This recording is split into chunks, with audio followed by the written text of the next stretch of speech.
Hola, buenas tardes, amigos y a todos los que en la tarde de hoy estáis ahí convocados. Les hablo en nombre de la Asociación Espírita Andaluza Amalia Domingo Soler. Tenemos el honor de haberos invitaros a este espacio cultural y filosófico divulgativo de la filosofía espírita y de otras filosofías y ciencias afines al conocimiento del espíritu y de la vida en el mundo espiritual. En esta ocasión tenemos el honor de tener a un conferenciante, el cual va a ser entrevistado como resultado final del periplo que a lo largo del mes de julio se ha venido realizando en torno a la divulgación de su libro, que ahora también lo mencionaremos, por supuesto, y en el cual han intervenido otras entidades como ha sido el Movimiento de Cultura Espírita CIMA de Venezuela, el Centro Barcelonés de Cultura Espírita y la Asociación Internacional para el Progreso del Espiritismo, AIPE. Estas conferencias divulgativas para conocer la obra y los contenidos de la cuántica, espiritualidad y salud, que es el título del libro que ahora vamos a tratar en la entrevista. Se ha venido realizando y, como ya les decía, ahora para finalizar vamos a hacer la entrevista a su autor. El entrevistador encargado de hacer este trabajo va a ser David Santamaría, vicepresidente del Centro Barcelonés de Cultura Espírita. Y el entrevistado y autor del libro Cuántica, Espiritualidad y Salud, que aquí le mostramos y que después vaya a verlo también en los subtítulos para que sepáis cómo poder adquirirlo. El autor es Moacir Costa de Araujo Lima. El profesor Moacir, en el aspecto académico, en su formación académica, podemos mencionar que es licenciado en física con 3 posgrados en el área de la física y de las matemáticas. Formación universitaria en Derecho. Maestro en Lingüística aplicada en el área de la lógica del lenguaje natural y profesor universitario. Como escritor ha publicado 17 libros, 3 traducidos al español y 1 publicado en Portugal. Ha obtenido varios premios en la Feria del Libro de Porto Alegre. Es también conferenciante internacional en el área de comunicación, ciencia y espiritualidad. Filosofía de la ciencia, con énfasis en las conexiones entre ciencia y espiritualidad bajo la óptica del nuevo paradigma cuántico relativista. Empezó a realizar conferencias a la edad de 14 años y le concedieron la medalla de la ciudad de Porto Alegre por los relevantes servicios prestados a la comunidad en el área de la enseñanza y divulgación del nombre de la ciudad. Como podéis comprobar por este currículum, estamos ante un grandísimo personaje, pero yo quisiera también destacarlo en lo humano, porque hemos tenido ocasión de poder compartir conferencias, congresos, jornadas. Hemos podido tener ocasión también de conocer a su familia, a su esposa, a su hija.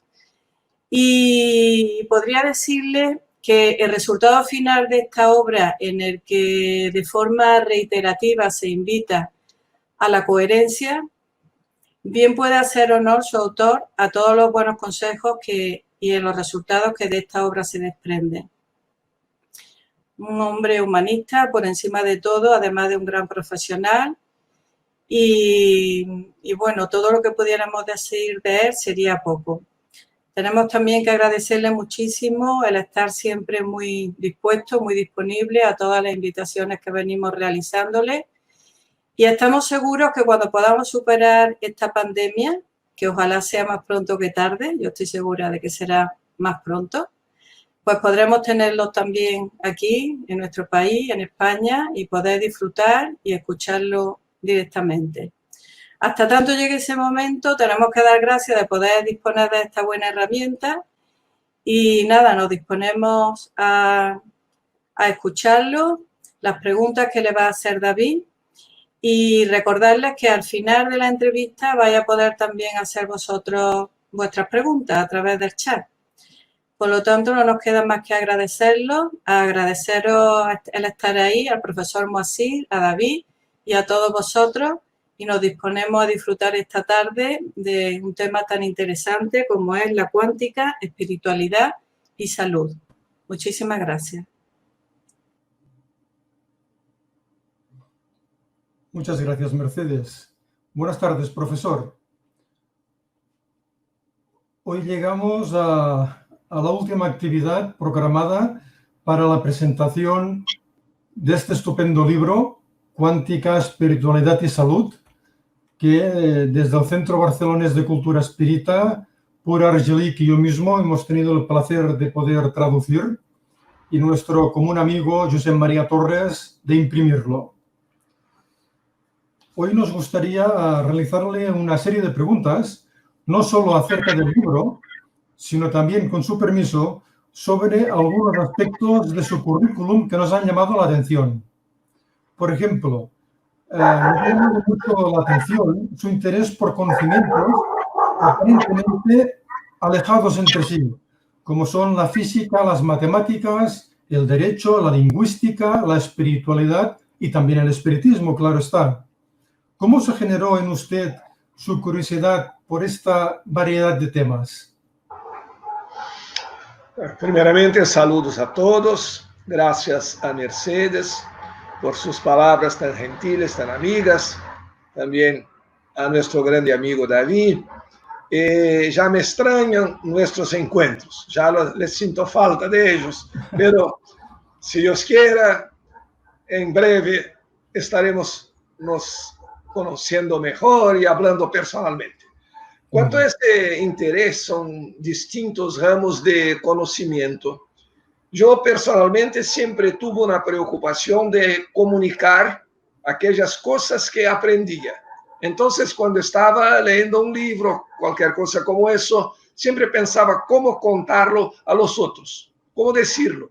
Y como el conocimiento humano es muy amplio, primeramente siempre tuve interés por las cuestiones científicas, la matemática, la física, y después también por el derecho, porque se tratan de leyes hechas por la naturaleza y leyes hechas por el hombre, y la lógica debe presidir la interpretación de las leyes naturales y también la confección de las leyes humanas.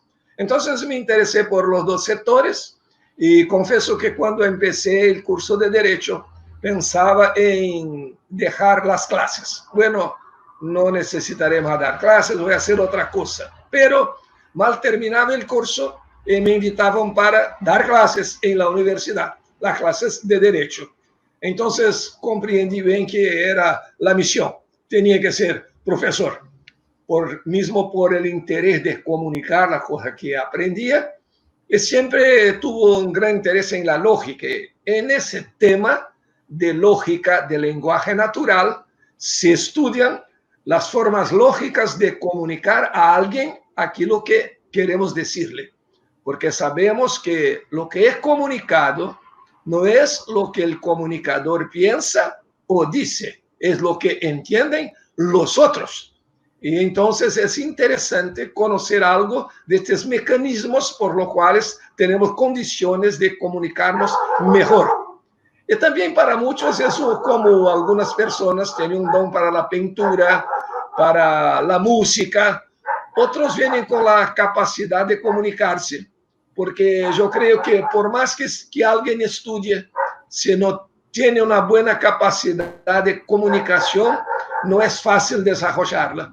Entonces, como me gusta mucho la filosofía, verifiqué, incluso leyendo otro día, que, por ejemplo, a un científico una especialización es algo bueno, bajo la condición de que no exagere, no va a saber solamente una cosa en su vida, conocer solamente los dedos de la mano derecha y no saber qué es la mano izquierda.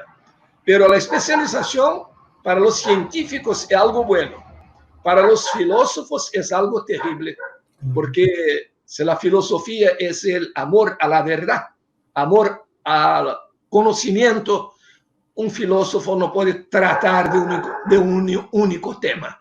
Y se ve estudiando los filósofos contemporáneos que aquellos que trataron solamente de un tema, y eso se ve principalmente en la área de política, fueron los más flacos de todos, los menos abrangentes, los menos filósofos, si podemos así decir.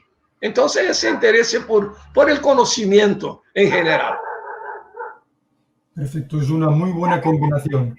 ¿Y cómo fue que empezó usted a dar ya conferencias con 14 años de edad solamente? Bueno, yo siempre tenía esta costumbre de hablar. Había reuniones en mi casa con diversas personas, lo que aquí en Brasil llamábamos en la reunión hora de arte. Un momento en que alguien decía una poesía, otro tocaba una música al piano y cosas como esas. Entonces yo era estudiante, chico, y a veces me pedían, bueno, hace algo, diga una poesía. Y yo decía, no, poesía no la quiero decir ahora, quiero hablar sobre la data que estamos aquí conmemorando, cosas como esas. Entonces hablaba con espontaneidad y con 14 años, un señor que era un estudioso de las religiones comparadas, llamado Leopoldo Bettiol, dijo que iría a presentarme para hacer una charla pública. Y yo ni lo sabía de eso. Hablaba en la escuela, siempre era el orador de las turmas, en la solemnidad de fin de año, cosas como esas. Entonces, una ocasión fui a escuchar una charla de él en un centro esotérico, llamado Centro Esotérico Vivekananda, y él me presentó como un niño al presidente del centro y dijo, ese es el chico de que hablo, que costuma hablar muy bien. Un día vamos a traerlo acá. Y el señor dijo, ¿un día por qué? Puede ser hoy. Y me llamó para hablar algo. Y a partir de eso, las invitaciones se acumularon y no paré más. Siempre tenía esta voluntad de decir algo, de hablar a las personas y de comunicar las cosas que aprendí. Así comenzó, fue interesante. La primera presentación pública fue en 13 de julio. El tema fue el tema de la Revolución Francesa: libertad, igualdad, fraternidad. Muy buen tema, sin duda.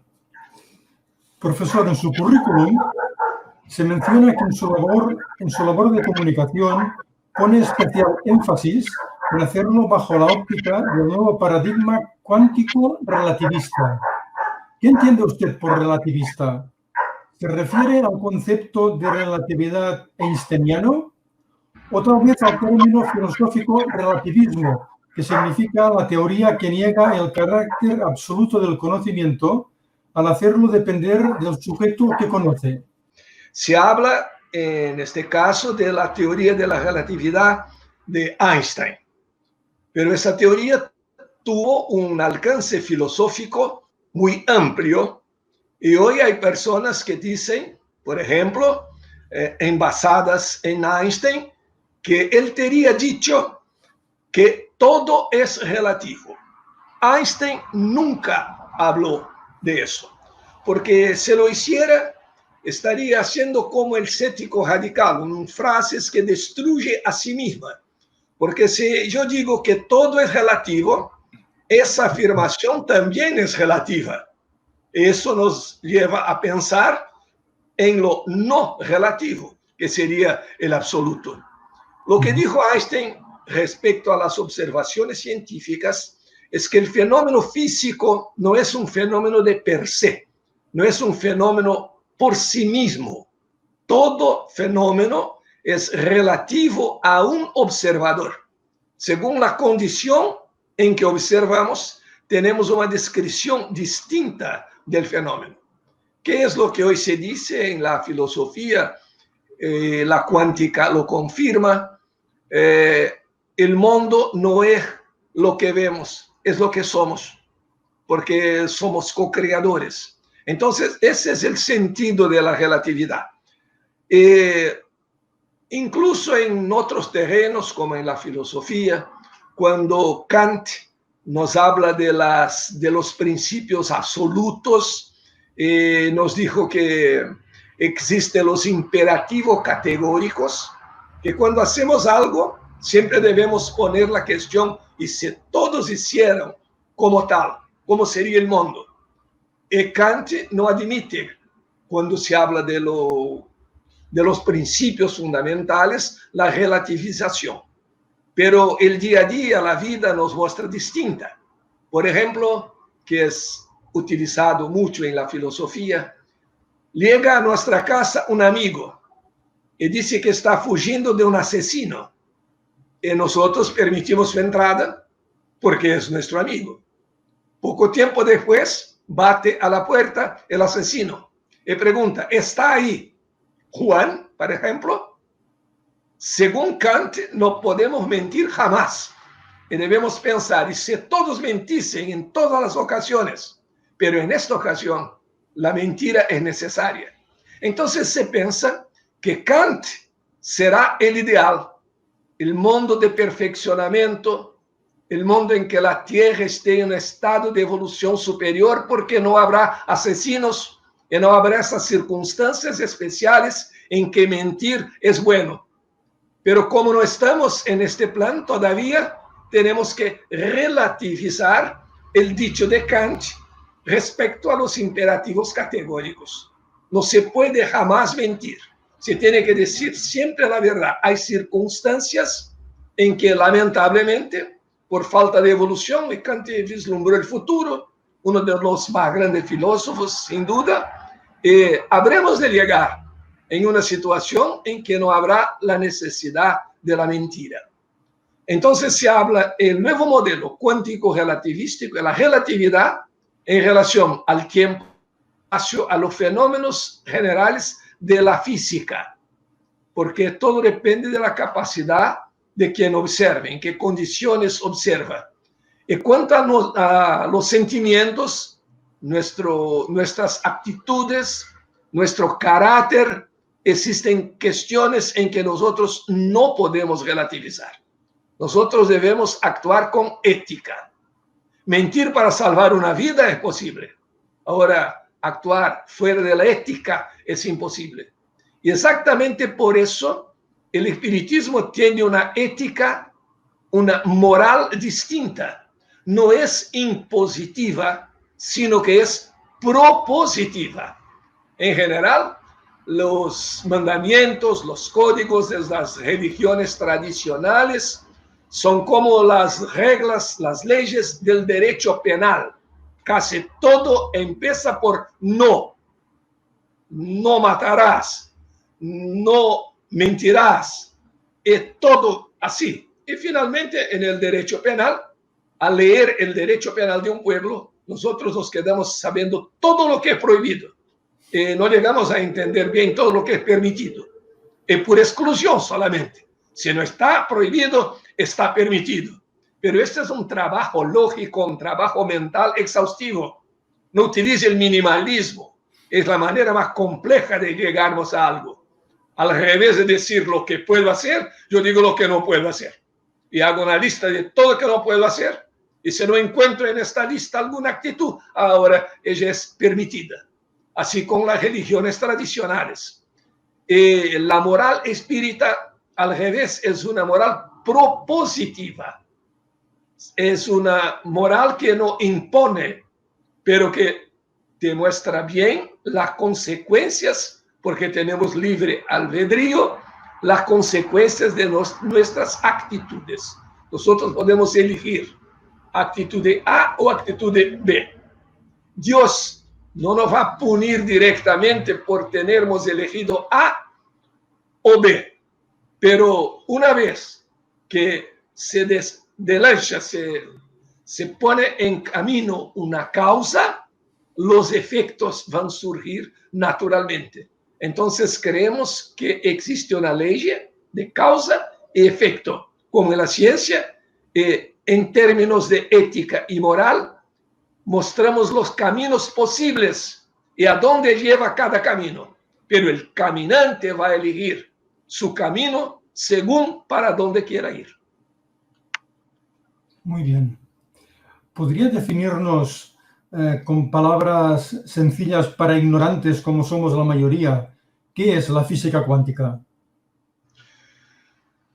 Bueno, podemos decir de una manera sencilla que la física cuántica es una física de posibilidades.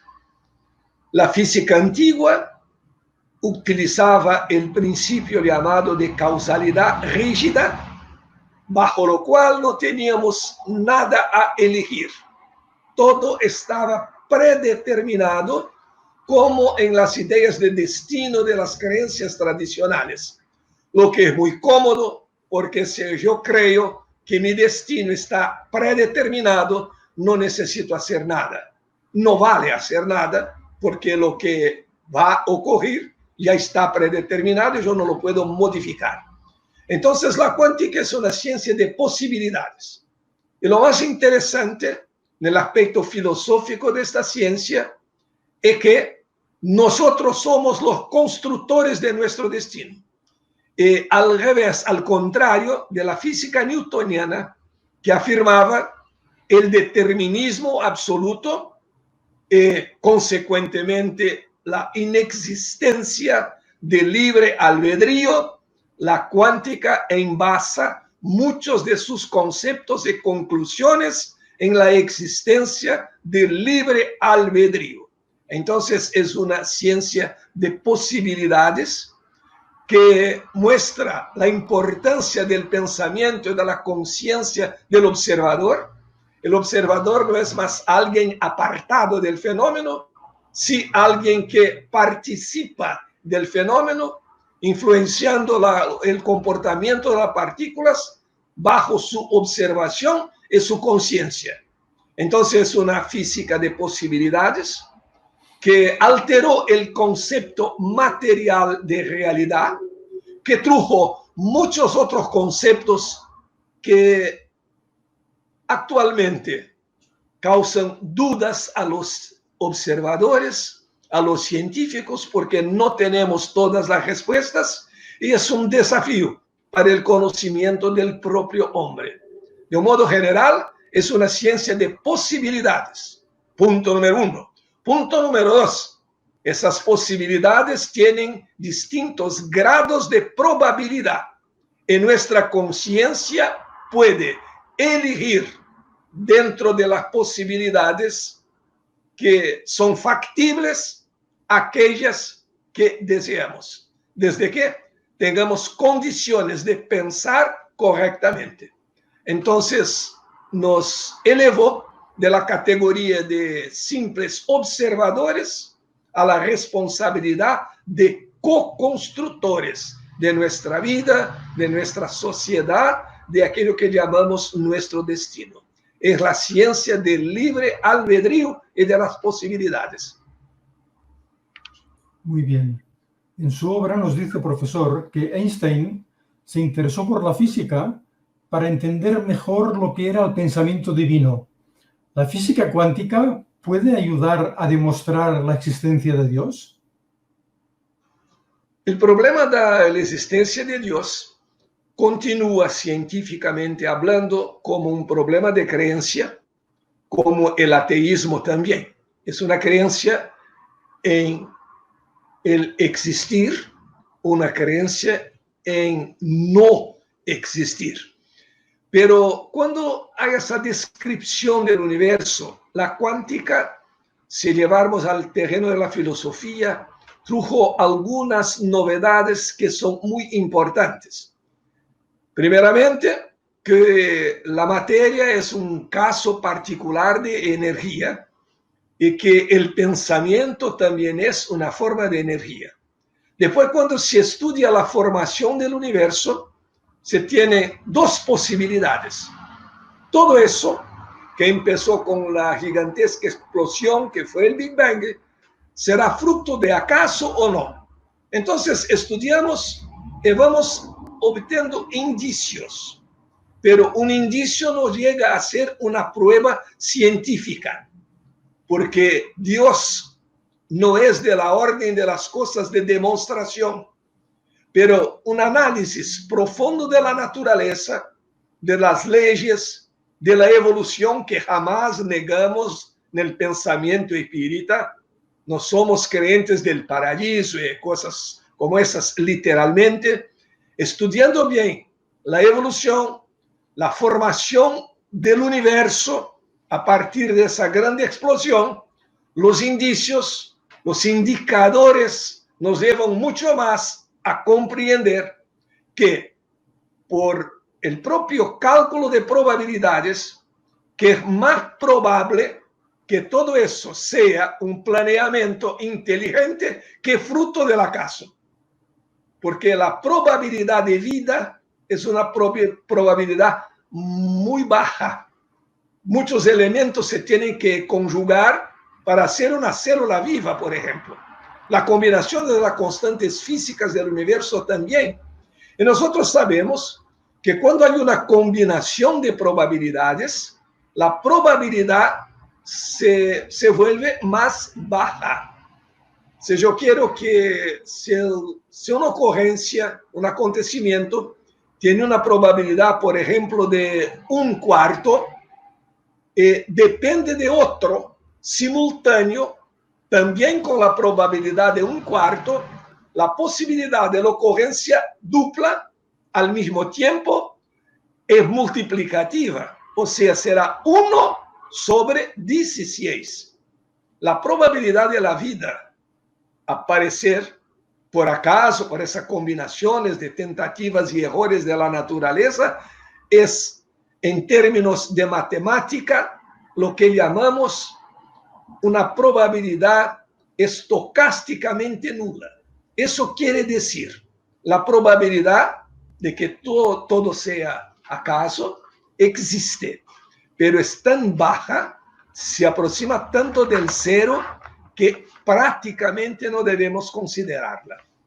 Por ejemplo, si yo voy a aproximar mis manos y voy a bater una mano contra la otra, existen espacios vacíos en la materia. Entonces, es posible que en el momento que yo voy aproximando una mano de la otra, haya una combinación de los espacios vacíos y una mano va a atravesar la otra sin destruirla, sin causar cualquier daño. Cuando se pregunta, ¿eso es posible bajo los conocimientos de la física? Sí, es posible. Pero ¿cuál es la probabilidad? La probabilidad se puede simplemente decir que es cero. Tan cerquita de cero que es el propio cero. Uno puede vivir 100 vidas, 100 años en cada vida y pasar todo el tiempo batiendo una mano contra la otra y no encontrar este momento que existe, pero jamás fue verificado.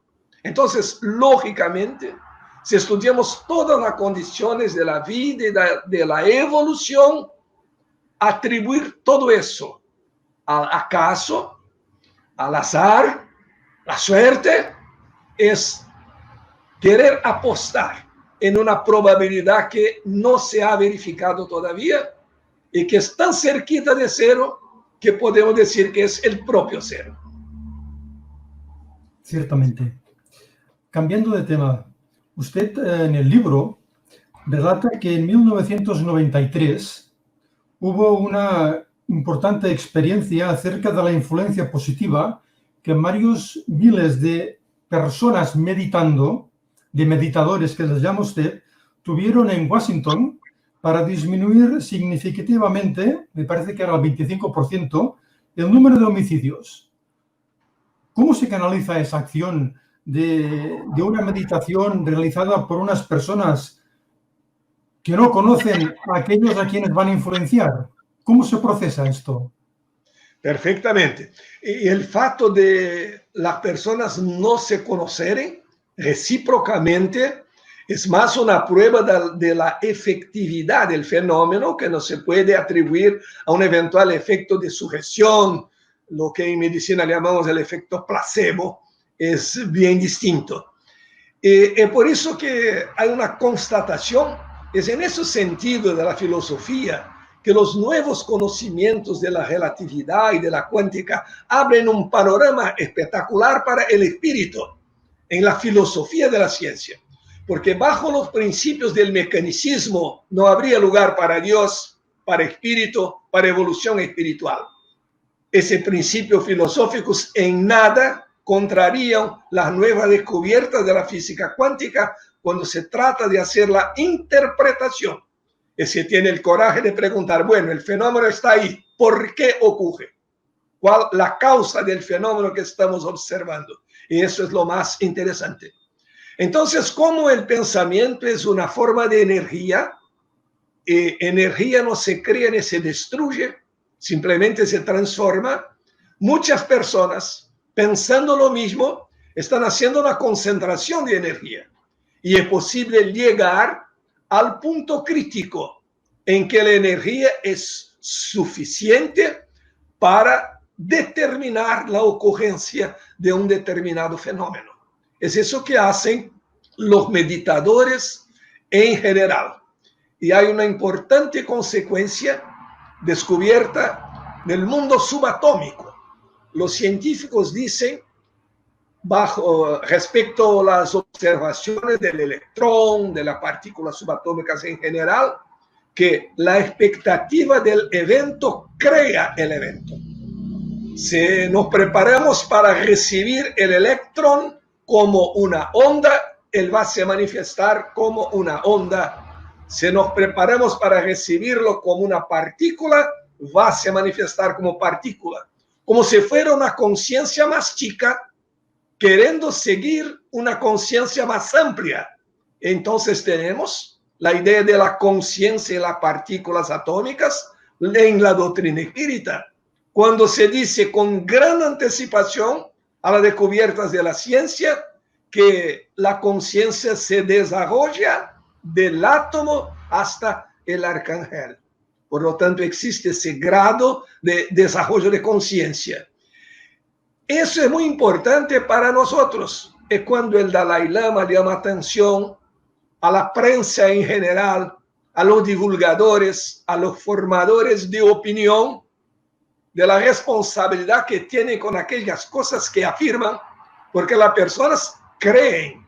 Y cuando se cree en algo, ponemos toda nuestra energía disponible para que ocurra. Creamos las condiciones para que pase ese algo en que creemos. Por eso si vamos a mirar en un aparato de televisión solamente noticias catastrofistas y vamos a ver escenas de personas cavando tumbas, eso no es útil para nuestro pensamiento y nos va a hacer creer que el peor es la realidad, que el peor es inevitable. La meditación crea, cuanto más personas en la misma sintonía, más se crea la amplificación, la amplitud de la ola, que es la parte responsable por su energía. Todos nosotros somos emisores y receptores. Por lo tanto, mismo sin saber, se crea algo como una psicosfera en que estas olas se pueden propagar y pueden ser recibidas. Por eso tenemos responsabilidad en relación a nosotros mismos y a otras personas con los pensamientos que cultivamos, con la forma en que pensamos el universo, porque bajo las teorías cuánticas pensar es crear quizá en otra dimensión, pero es posible canalizar esta creación para nuestra propia dimensión.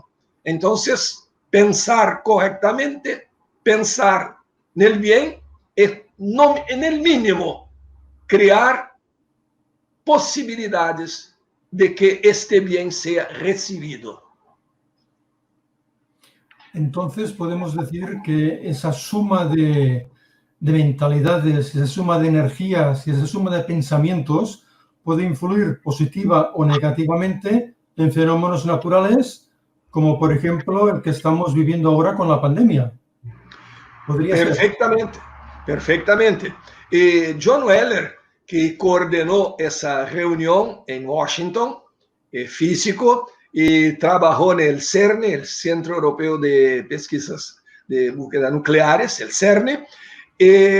Hasta hoy, él coordena determinados grupos para minimizar fenómenos mismo naturales, como de una pandemia o de un fenómeno de la naturaleza, un terremoto, por ejemplo, que no se tiene condiciones todavía de hacer con que eso cese. El poder es limitado, pero la influencia existe. Y si no podemos resolver completamente las cosas, podemos al menos minimizar determinados males para que se mejoren las condiciones. Entonces es importante en un momento como ese que no creamos, que no vamos a creer en el virus. Tenemos que creer más en nuestras posibilidades do que en las posibilidades del virus. No significa que voy a negar los fatos, que no voy a tomar las precauciones necesarias, cuya ausencia va a causar el peor, pero que yo crea también en mí mismo, en la fuerza humana, en la capacidad del pensamiento, que es energía, y como creemos también en la espiritualidad, en atraer buenas entidades, buenas energías, buenas vibraciones, para hacer una adición, que de esa suma, añadiendo un pensamiento al otro, que de eso pueda surgir una cantidad de energía necesaria para que el fenómeno que queremos se realice. No podemos tener una posición totalitaria, una posición absolutista de pensar, bueno, mi pensamiento puede tener algún efecto, pero es un efecto muy chico. Y como no puedo hacerlo todo, no hago nada. No, por poco que podamos hacer, será siempre importante porque la suma puede ser fundamental para la resolución de tantos problemas. Creer en el ser humano, en su capacidad energética, en su realidad espiritual, en la energía de los pensamientos positivos, y no pensar que los pensamientos negativos son más fuertes, como muchas personas creen, no creer también que es mejor esperar el peor.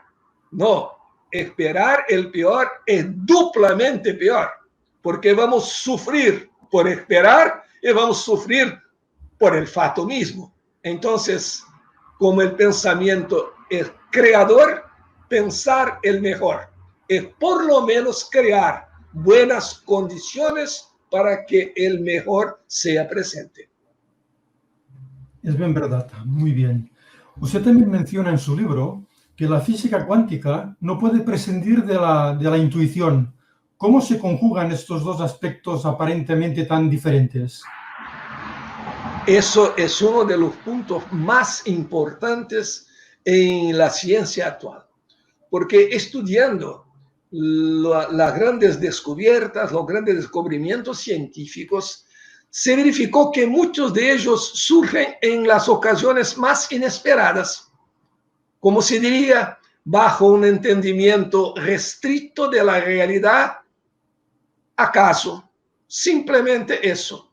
Einstein dijo muchas veces que grandes ideas le venían cuando por la mañana se estaba, como se dice, haciendo la barba, se estaba... Afeitando. Exactamente, se estaba afectando, entonces venían las buenas ideas. ¿Por qué? Porque en aquel momento tiene la tranquilidad mental, no está preocupado, no está con angustia de buscar algo. Este es un gran secreto, tener foco sin tener angustia, porque la angustia es perjudicial. Y hay inúmeros fatos de buscadores de la ciencia, de científicos que llegaron a grandes descubiertas casi que por acaso. Pero no es el acaso, porque las ideas solamente pueden venir si alguien está preparado para recibirlas. Ellos pensaban en una descubierta científica. Ellos estaban ligados, conectados con la ciencia. Entonces, las ideas de la ciencia, como decíamos, el receptor solamente puede captar las frecuencias en que puede vibrar. Y en estos momentos surge la iluminación, la intuición, que es precisamente llegar a una conclusión haciendo un salto cuántico en las distintas etapas normales. Es la idea que viene de repente, que no estábamos preparados y la percibimos. Y hoy los físicos dicen que la intuición es indispensable. Además de hacer las experiencias, de estudiar las fórmulas matemáticas, es necesario esta antena, esa conexión con un mundo de ideas, con un mundo superior, para que pueda llegar a nuestra mente la solución de un problema, la interpretación de una ecuación, porque mucho se hace hoy en la ciencia por interpretación de fórmulas. Se verifica una ecuación matemática, se hace la interpretación de esa ecuación matemática, esa interpretación nos lleva a descubrir algo de nuevo. Otra vez verificamos que toda la construcción de las cosas físicas y también la construcción de las leyes, de la comprensión de las leyes de la naturaleza, hacen el camino reverso de lo que pensaba el materialismo. Las cosas se crean del más sutil para el más denso. No es del material para el virtual, espiritual, es al revés, del espiritual para el material. Una casa, antes de ser una construcción material, fue el pensamiento de un arquitecto. Y ahí verificamos más una vez la importancia del bien pensar y estar conectado con las buenas ideas, porque entonces viene la intuición, el lampejo, la iluminación del momento.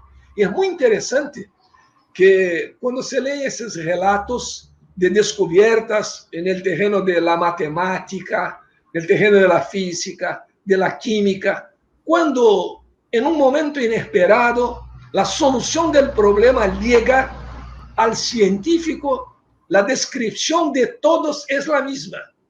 Ellos dicen que comienzan a ver el mundo material en torno con mucho más claridad, como si hubiera más luz, se sienten más leves y una comprensión más completa de todo.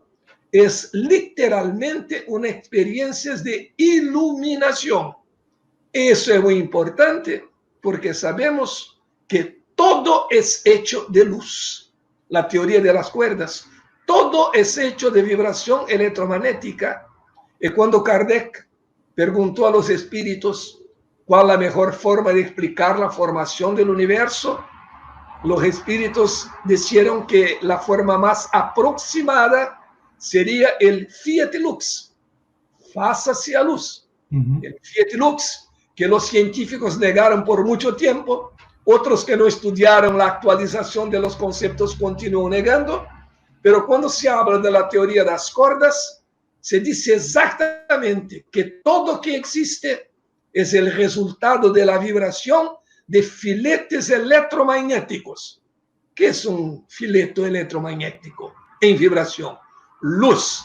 Entonces, la intuición anticipó el conocimiento y hoy se confirma. Todo es hecho de luz. Todo es energía. Y materia y energía son intercambiables. Nosotros en física, como en filosofía, durante mucho tiempo separamos cosas que no percibimos que están juntas. Es el problema del método analítico, del método occidental, separar las partes del todo para, bajo la comprensión de las partes, llegar a la comprensión del todo. Pero una hoja retirada de un árbol no es la misma hoja que estaba conectada al árbol en el sentido de la vida. Entonces separamos espacio y tiempo, separamos razonamiento y fe, ahora tenemos la fe razonable. La unión es el gran secreto de todo. La idea de culpa, de expiación de un pecado, que si buscarmos en el inglés antiguo, el pecado sería la desunión, y la reunión, expiación del inglés antiguo, reunir, religar, sería la solución. Entonces, hoy tenemos este gran camino de no separar más las cosas, no separar materia, energía, espacio, tiempo, fe, razonamiento, no, principalmente porque tenemos la gran invitación a la fe con la razón, y no a los dichos de algunos santos antiguos, como San Jerónimo, que decían, credo quia absurdo, o sea, yo lo creo mismo que sea contra la razón. Eso para nosotros no hace sentido. Cambiando de tema, la imposición de manos, los pases, las oraciones, ¿en qué ayudan? ¿Cómo ayudan?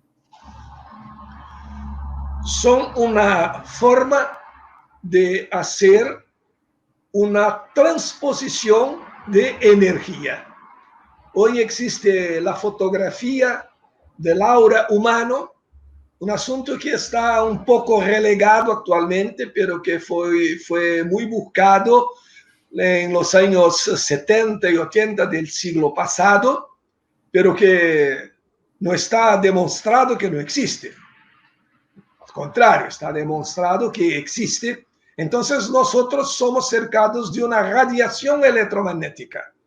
La fotografía de esa radiación puede demostrar si estamos en buen equilibrio con nuestra salud, con nuestras emociones y todo el más.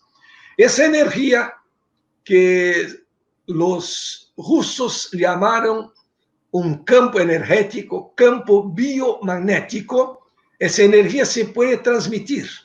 Y hay personas que tienen mayor capacidad de transmitirla, como hay personas que tienen más aptitud para recibirlas, pero esta energía se comunica con la posición de las manos, con el pase, y mismo con el pensamiento, con la oración, con la meditación, a la distancia.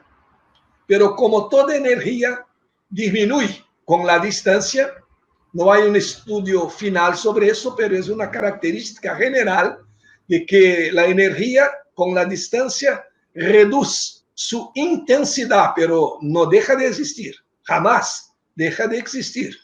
Entonces, la aproximación puede, es una hipótesis, ayudar más, pero la imposición de las manos, la irradiación, la vibración, los pases magnéticos, todo eso es una manera de transferirse energía y por lo tanto acepta científicamente una vez que se demuestre que el pensamiento es una forma de energía y que nosotros continuadamente estamos emitiendo y recibiendo energías. Y en todos estos procesos, ¿qué papel juega la fe? ¿Es importante? ¿Es imprescindible?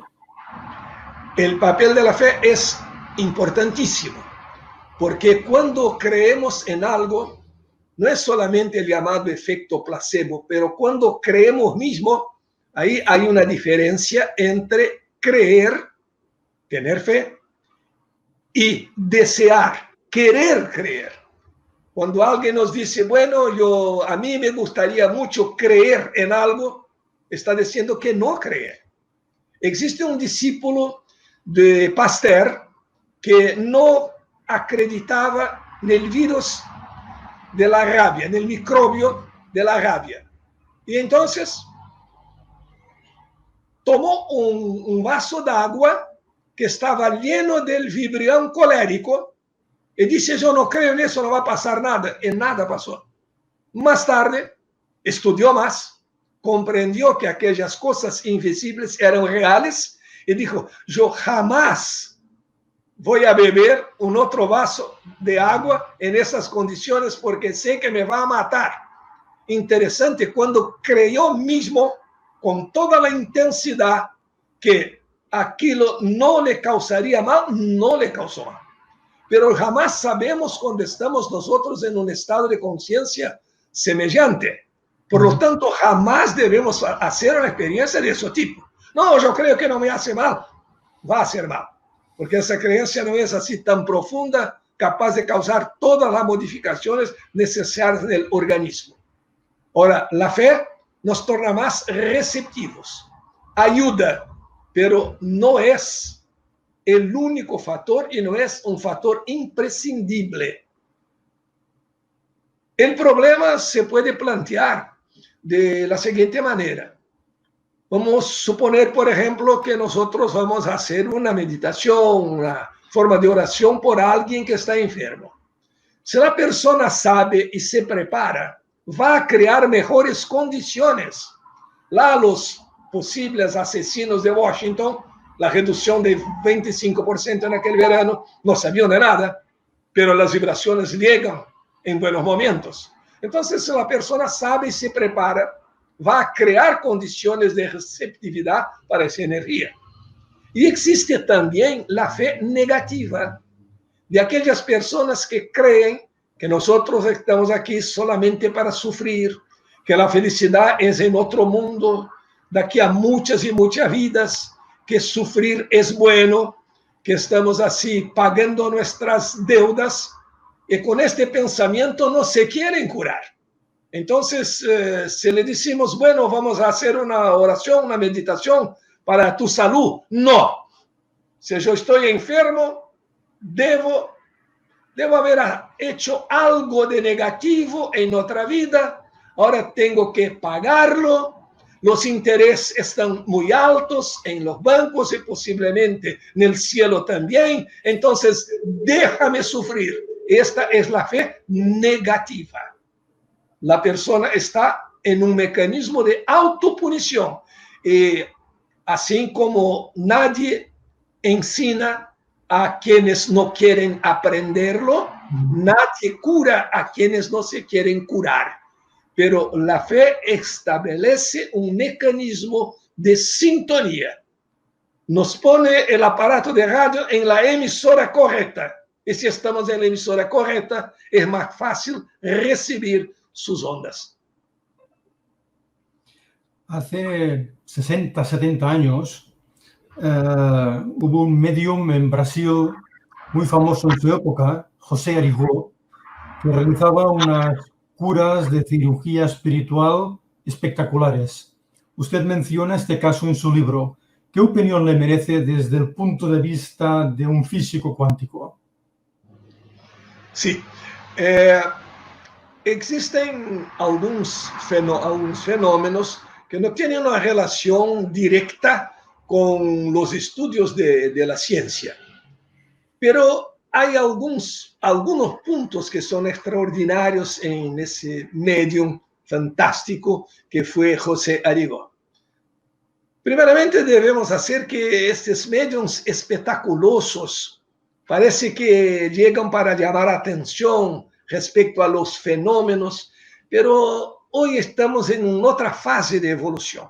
Solamente mirar los fenómenos no es suficiente, porque si miramos los fenómenos y no lo comprendemos, y mañana el fenómeno no se repite, nosotros vamos a poner en duda toda nuestra creencia, porque se basó solamente en una observación fenoménica no bien explicada. Por ejemplo, si estamos en un laboratorio haciendo experiencias de electrostática, electrizamos dos esferas, las aproximamos y podemos ver la faísca eléctrica. Si un alumno, un estudiante simplemente verifica ese fenómeno, un otro día tiene el mismo procedimiento y, no en tanto, la faísca eléctrica no aparece, va a dudar del propio fenómeno, va a decir, bueno, otra vez fue un evento de mágica, no es real, pero si subiera las condiciones, debería entender que con mayor humedad, por ejemplo, el fenómeno se pasará de otra manera. Así con esos fenómenos mediúnicos. Las personas se aproximan, creen que es una cosa espectacular, y no adquieren base de conocimiento para poder bien saber lo que está pasando, lo que está ocurriendo. Y después, cuando el fenómeno no ocurre más, están completamente desilusionadas, están completamente perdidas en su fe porque no la envasaron en el conocimiento. Existe en ese sentido un dicho muy interesante de un teólogo que afirmó: si Dios se mostrara a los humanos, habría un buen entendimiento y las personas irían se portar bien solamente por interés, porque sabrían que Dios estaba ahí. Y no irían ejercitar el amor sin condiciones, el amor que no busca una recompensa, el amor que viene de la felicidad de poder amar. Actualmente en la espiritualidad esos fenómenos son cada vez más raros. Entonces algunos se cuestionan: bueno, los espíritus no se muestran más, no movimentan más las mesas, no mueven más los objetos, no hacen más el teletransporte, porque no es tiempo de estarmos buscando solamente los fenómenos, es el tiempo de comprendermos nuestra vida, nuestra naturaleza y practicarmos la compasión, el bien, la fraternidad, sin interés material o espiritual, ni hacer como los que hacen grandes donaciones para aparecer en las crónicas sociales, ni hacer como los otros que nada hacen, porque no quieren dar un poco de lo que tienen a los otros. El interés nuestro, de nosotros, solamente debe ser la evolución y hacer el bien. Y por eso esos fenómenos son cada vez más raros, pero son muy importantes para llamar atención. Existió una cirugía hecha por ese medium, Arigó, en un científico de los Estados Unidos, en que le quitó un lipoma del brazo, haciendo un hueco que era más chico que el lipoma. Es solamente el pensamiento de acción en otras dimensiones, y ahí entra un pensamiento de la física, para poder explicar. No se puede pensar solamente en las 3 dimensiones que nuestros sentidos perciben. Y entonces, para llegarnos a una explicación, porque el fenómeno ocurrió, y si ocurrió, debemos buscar explicarlo solamente bajo el estudio de otras dimensiones, como en la historia del espiritismo, los fenómenos de apports, en que los objetos parecían atravesar las paredes de una casa. Y en verdad, solo puede ocurrir si nosotros pensamos en otras dimensiones en que una inteligencia espiritual superior pueda actuar. Ciertamente, es la única explicación posible. Usted da mucha importancia a una reunión que se celebró en Porto Alegre, en su ciudad, el 14 de septiembre de 2012, en que se realizó un evento bajo el título de su propio libro, Ciencia, Espiritualidad y Salud. ¿Un encuentro posible? ¿Es posible ese encuentro? Sí, este encuentro empezó de una manera muy interesante. Un médico cardiologista, que es un grande amigo, y que empezó sus estudios de espiritualidad y salud. Ahora, al fin de 2019, el año pasado, hubo un congreso de cardiología aquí en la ciudad de Porto Alegre. La Sociedad Brasileña de Cardiología recomienda oficialmente que en el proceso de la anamnesis el médico pregunte al cliente si desea algún apoyo espiritual. No importa de cuál religión, si desea que un padre venga a verlo o un medium, cualquiera. Están verificando cada vez más esa importancia. Y los estudios actuales mostraron también que si uno de nosotros va a cultivar la rabia, cada vez que pensamos con rabia, cada vez que pensamos con el victimismo, producimos hormonas en nuestro cerebro, el hipotálamo, que son prejudiciales a nuestra salud física, que van a estrechar los vasos sanguíneos, que van a posibilitar la creación de placas que puedan causar los accidentes cardiovasculares. Entonces se sabe que la espiritualidad hace bien a la salud. Y en esta gran reunión relatada en mi libro, este médico que coordinó toda la reunión e invitó el doctor, ahora no me recuerdo bien el nombre, de la Universidad de Duke, que tiene el mayor número de publicaciones respecto de salud y espiritualidad, Harold Kennedy, de la Universidad de Duke. Este médico amigo que me invitó para ser uno de los palestrantes del encuentro, empezó el encuentro mostrando una gran placa, un cartaz, donde se leía ciencia y espiritualidad, una unión posible, con un gran punto de interrogación. Al final de la reunión, después de todas las charlas, él se presentó otra vez con el mismo afiche donde estaba escrito ciencia y espiritualidad, una unión posible, y en vez del punto de interrogación, un punto de exclamación, una unión posible. Y ahora es cada vez más abundante el estudio de la espiritualidad en las universidades, en los cursos de medicina. Y el Instituto Brasileño de Cardiología afirma que es importante una vivencia espiritual para la mejor salud. Una vivencia espiritual no quiere decir necesariamente una vivencia religiosa. Quiere decir una vivencia en que sean cultivados los valores superiores de la espiritualidad, el amor, la fraternidad, la compasión. Y estudios de la neurociencia tienen demostrado también que cuando estamos vibrando en pensamientos de amor, de compasión, de fraternidad, activamos el córtex prefrontal, la parte superior del cerebro, y es posible incluso creación de nuevos neurones o el crecimiento de nuestra mente, que viene al encuentro del que dijo Einstein, que debemos ser abiertos a las nuevas ideas, que no podemos ser sectaristas, dogmatistas. Y él dijo, toda la mente humana que se abre a una nueva idea, a un nuevo pensamiento, jamás retorna a su tamaño original. Es el crecimiento, es la ley del progreso. Muy bien. ¿Cómo ve usted el panorama actual y podríamos añadir el panorama futuro del espiritismo? El espiritismo, en el panorama actual, se está manifestando bajo dos aspectos. Algunas personas están practicando el espiritismo solamente bajo el aspecto religioso.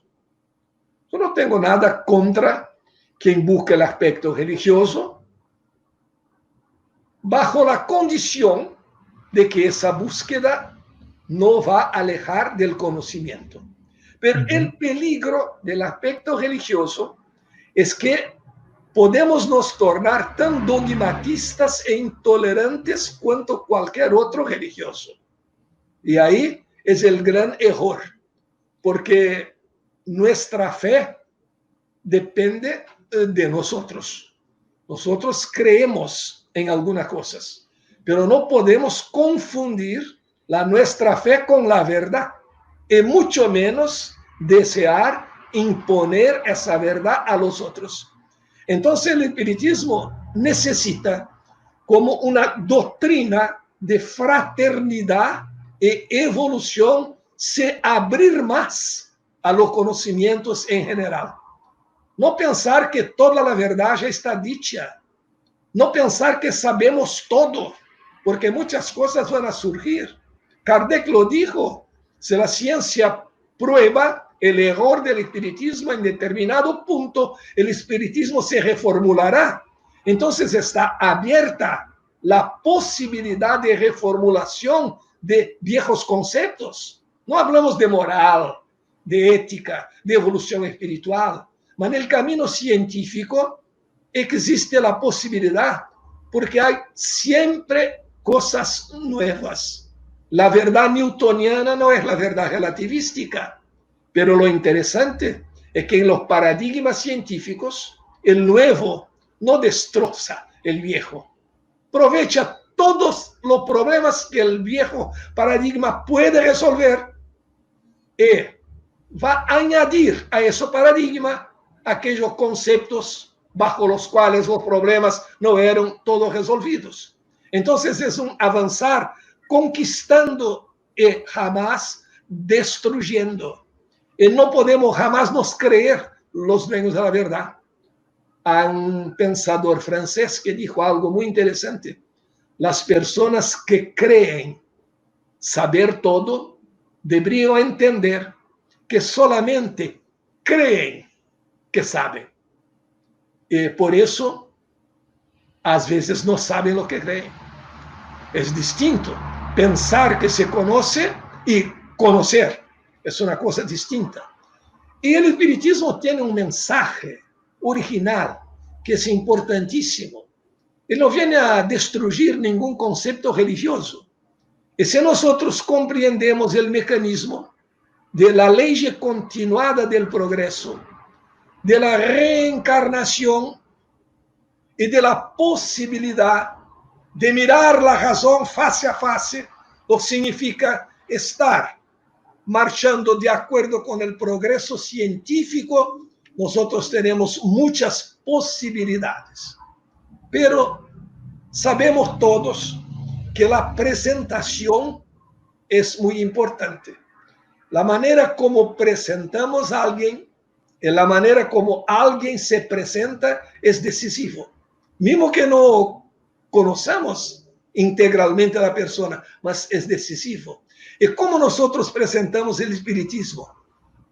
Castigos, pecados, puniciones, bajo astral, alto astral, alquiler de casas en nuestro hogar, en el mundo superior. Por favor, eso no es distinto de la idea de la resurrección de los cuerpos en el día del juicio final.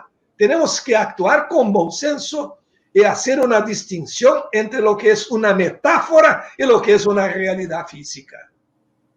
Yo puedo afirmar en este momento que la mesa donde está mi computadora está vibrando, sí, pero esa vibración no es percibida. Yo no la percibo, solamente por uno de sus efectos, que es, por ejemplo, la temperatura. Pero tengo que distinguir las metáforas de las cosas ditas con la realidad. No puedo prender literalmente todas las cosas. Entonces hay una invitación. Si nosotros queremos el progreso de la doctrina, no podemos transformarla en una religión dogmática, porque las religiones dogmáticas solamente son atractivas a las personas a quienes no les gusta pensar, a quienes les gusta mucho transferir la responsabilidad a los otros. Es la vida, es la sociedad, es Dios que lo quiere, y yo no tengo nada a ver con eso. Entonces yo estoy abdicando de mi autoridad sobre mi propia evolución. Por eso pienso que es importante presentar la doctrina espírita como ella realmente es. La consecuencia de tener más fe, de tener una actitud de más piedosa, religiosa y oraciones, es consecuencia, no la causa. La causa es una doctrina filosófica que nos responde a las cuestiones fundamentales del ser humano, que nos muestra, bajo la teoría de la reencarnación, un Dios de justicia y al mismo tiempo un Dios de amor.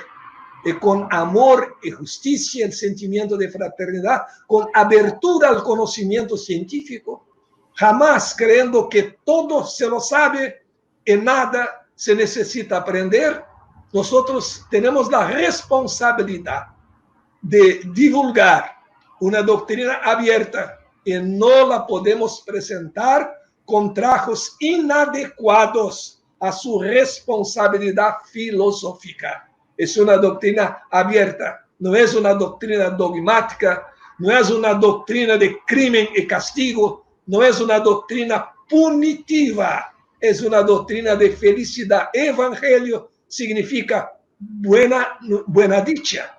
Evangelio tiene significado positivo. Entonces, hay la gran responsabilidad de los que se dicen espíritas, principalmente de los dirigentes de determinados movimientos espíritas, de entender que no son los dueños del movimiento ni de la verdad, y que presentar mal la doctrina es un desservicio y no una acción positiva para el progreso del espiritismo, que es filosofía y también es ciencia. Y si es ciencia, tiene que estar abierto a las hipótesis y jamás concluir sin observar. Totalmente de acuerdo, profesor. Se merece usted un gran aplauso. Esta respuesta es para enmarcarla. Muchas gracias, muchas gracias. Gracias a usted. Es una respuesta fantástica, muy buena, sí, señor. Totalmente de acuerdo con usted. Ya solo para terminar, tendríamos muchas preguntas, pero hay que respetar también el tiempo. Llevamos ya más de una hora con preguntas y con estupendas respuestas. Usted en sus obras ha tratado la cuántica con relación a la psicología, al éxito, a la espiritualidad, a la salud y a la conciencia. ¿Está preparando algún otro libro sobre estas temáticas? Siempre hay algo en preparación. Aquí, por ejemplo, mi mujer, que usted conoce, que lo admira mucho, bien como apura, y a todos los amigos, Rosa, Mercedes, que tuvimos el honor y la felicidad de conocer. Esta es la pregunta, si no es diaria, es hebdomadaria, es semanal. ¿Cuál será el libro de este año? Yo estoy ahora me dedicando a dos cosas. Uno, un libro que será un conjunto de crónicas de interpretación del Evangelio, una interpretación actualizada, buscando no mostrar solamente los sufrimientos, y para las personas que quieren una lectura de ese tipo y que merecen tenerla. Y de otra parte, unas investigaciones nuevas dentro de la filosofía y de la ciencia, porque las novedades son permanentes, están siempre surgiendo. Hay el pedido aquí de la editora de reeditar los otros dos libros que forman la trilogía de la cuántica. Y hay el más nuevo, que es Cuántica y Conciencia, el Grande Encuentro, que es muy técnico, un libro muy técnico, muy científico, y la posibilidad de reeditar esos tres. Y existe un otro que ahora se agotó, que es Cuerta la Corda, que es un libro que yo considero muy bueno. Es un libro que nos invita al progreso, a no nos quedarnos presos a supersticiones y cosas negativas del pasado. Entonces siempre hay algún trabajo y nosotros estaremos en contacto permanente. Muy bien. Si no, voy a entrar en profunda melancolía, porque no nos veremos más en los sábados. Tenemos que marcar algunos encuentros para charlar, al menos por email y cosas así, porque nuestros amigos nos hacen mucha falta. Fue muy bueno, esos 4 sábados fueron fabulosos, hay una vibración muy positiva, la familia acompaña, quiere saber cómo fueron las entrevistas, y eso es una cosa muy buena para nuestra salud espiritual. Pues desde España le agradecemos mucho su colaboración, su muy buena disposición, su ayuda en todos estos actos del mes de julio para divulgar un libro tan interesante y que pensamos que tan importante como este. Muchísimas gracias por todo, profesor. Y ahora le formularán las preguntas que han ido redactando todas las personas que han asistido a la conferencia. Muchas gracias.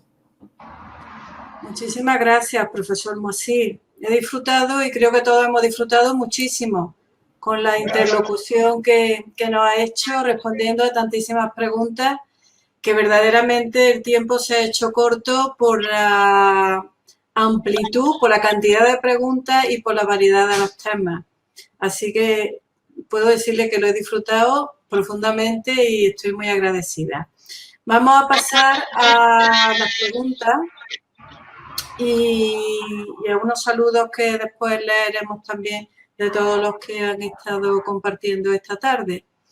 La primera pregunta la hace Juan Antonio Torrijo y dice pregunta ¿qué papel juega el entusiasmo en el pensamiento? Eso es algo fundamental. Las personas precisan tener entusiasmo. Cuando hacemos algo en que no ponemos nuestras emociones, mismo que estemos diciendo una verdad, esta verdad va a sonar como falsa. El gran secreto de los grandes movimentadores de las masas en la humanidad, para el bien o para el mal, es el fato de las personas que creen en sus ideas y las divulgan con emoción, con entusiasmo. Cuando en general, lamentablemente, pasa una historia que no debería pasarse. Cuando una pareja se conoce, el amor y el entusiasmo están unidos. Con el pasar del tiempo hay personas que creen que el amor tiene plazo de validad, lo que no es verdad. Si continuamos a mantener el entusiasmo por la persona o el entusiasmo por una idea, estamos verdaderamente amando. Sócrates nos presenta una profesora de amor llamada Diotima, que dice que siempre tenemos que amar con entusiasmo, porque hay distintas formas de amar y ninguna es superior a otra. Podemos amar la belleza de una persona, de la naturaleza, de una obra de arte, pero también podemos amar las instituciones para el progreso y a todo debemos amar con entusiasmo, porque amor sin entusiasmo no existe. Cuando se pregunta a alguien de una pareja, para la mujer, por ejemplo, ¿amas tu marido? El marido, ¿amas tu mujer? Cuando empiezan a decir, bueno, nosotros sí estamos acostumbrados, la respuesta a la pregunta es no, porque no se puede dejar que se caiga el entusiasmo. El entusiasmo es siempre necesario. Eso lo vemos en las hinchas de fútbol. Quien hincha está entusiasmado por su equipo. Entusiasmarse también no quiere decir la pérdida de la razón. No, pero el entusiasmo es el motor que nos mueve. Si yo hago algo con entusiasmo, si yo ejercito mi función, si yo voy a hacer un trabajo con voluntad, con entusiasmo, el resultado será distinto. Mientras el conocimiento sea el mismo, el resultado será distinto, porque poner entusiasmo es poner el alma en aquellas cosas que estamos haciendo. Así es, profesor. Gracias. Hay otra pregunta de Víctor da Silva y dice, partiendo de la premisa de que en el universo nada se crea y todo se transforma, ¿no hay contradicción con la hipótesis que defiende el espiritismo sobre el hecho de que el espíritu ha sido creado? El pensamiento de Lavoisier, nada se crea, todo se transforma, es un pensamiento dentro de la química y de las reacciones químicas, porque se sabe perfectamente que el universo fue creado. Hubo un momento de creación que fue exactamente el Big Bang. Y a partir de entonces es que existe la noción de tiempo y espacio. Antes no existía. Esa es una cuestión filosófica interesantísima. Una ocasión preguntaron a Santo Agustín qué estaba haciendo Dios antes de crear el universo. Con el Big Bang, con el paraíso, sea como fuera. Si hubo el Big Bang, hubo un anterior al Big Bang. ¿Qué hacía Dios en este tiempo, en esta ocasión? Y Santo Agustín contestó, antes de crear el mundo, Dios estaba pensando en crear el infierno para poner en él personas que hacen ese tipo de preguntas. Porque naturalmente Santo Agustín no sabía contestarlo. Y entonces se salió con este chiste, con esta broma. Ahora, si vamos a buscar bajo el conocimiento de la física y preguntáramos cómo era antes del Big Bang, la respuesta del físico es: antes del Big Bang no existe antes ni después, porque tiempo y espacio pasaron a existir a partir de este momento. Entonces hubo un momento el momento de singularidad, hubo la creación del universo. Y como hubo la creación del universo, hubo la creación de los átomos, de la materia, de los protones, y en otro plan, la creación de los espíritus, porque todo, con excepción de Dios, fue creado en un determinado momento. Bien, gracias. Pues ya solo nos queda, vamos a pasar lectura a los saludos que hay por aquí. De Ramón Souto: muy buenas tardes desde el Centro Espírita Paz, Armonía, Amor y Caridad de Vigo. Juan de Dios Rodríguez Yeste: buenas tardes a todos y todas desde Chiclana de Segura, Jaén. Rocío Ferrón de Osuna: buenas tardes desde Osuna, Sevilla. María Luisa da Silva: buenas tardes desde Orlando. Rosa Díaz Uteiriño: buenas tardes a los organizadores de este evento, al profesor Moacir y a todos los espectadores. Es un privilegio poder compartir conocimientos de personas estudiosas en este campo espiritual. Hay también aquí unos saludos de Parmín, de Juan Antonio Torrijo: buenas tardes, profesor Moacir, agradezco su entrega a dar conocimiento. Los saludos de Víctor da Silva, que también hemos leído ya su pregunta. Y Rosa Díaz, pues, tiene aquí también unas palabras de agradecimiento. Dice: muchísimas gracias, profesor Moacir, por transmitir las ideas científicas de una manera tan clara, precisa y comprensible a las mentes humanas. Un fraternal abrazo. Berki Guzmán Montes de Oca: gracias, profesor, excelente aclaratoria. Mirta Canales: excelente, gracias por la oportunidad de escucharles. Saludos desde Honduras, abrazos fraternales a todos. María Enero: un placer haber podido compartir esta interesante entrevista. Hemos aprendido y disfrutado. Con afecto, abrazo desde Zaragoza. Moacir, Mercedes, David. Gracias, Mari Carmen. Juan de Dios Rodríguez sigue diciendo: excelente trabajo y conferencia. Un gran abrazo para todos los organizadores del evento y al profesor desde Chiclana de Segura, Jaén. Parmi dice: extraordinario, profesor. Gracias por tantos conocimientos. Saludos muy efusivos para usted y su esposa. Ha sido un placer haber podido colaborar en este trabajo. Abrazos, pura. Y Ramón Souto: miles de gracias por la gran exposición del profesor Moacir y los organizadores. Así que con todos estos saludos, con todas estas muestras de gratitud, profesor, agradecerle profundamente el trabajo que ha realizado, la disponibilidad que ha tenido durante todo el mes de julio.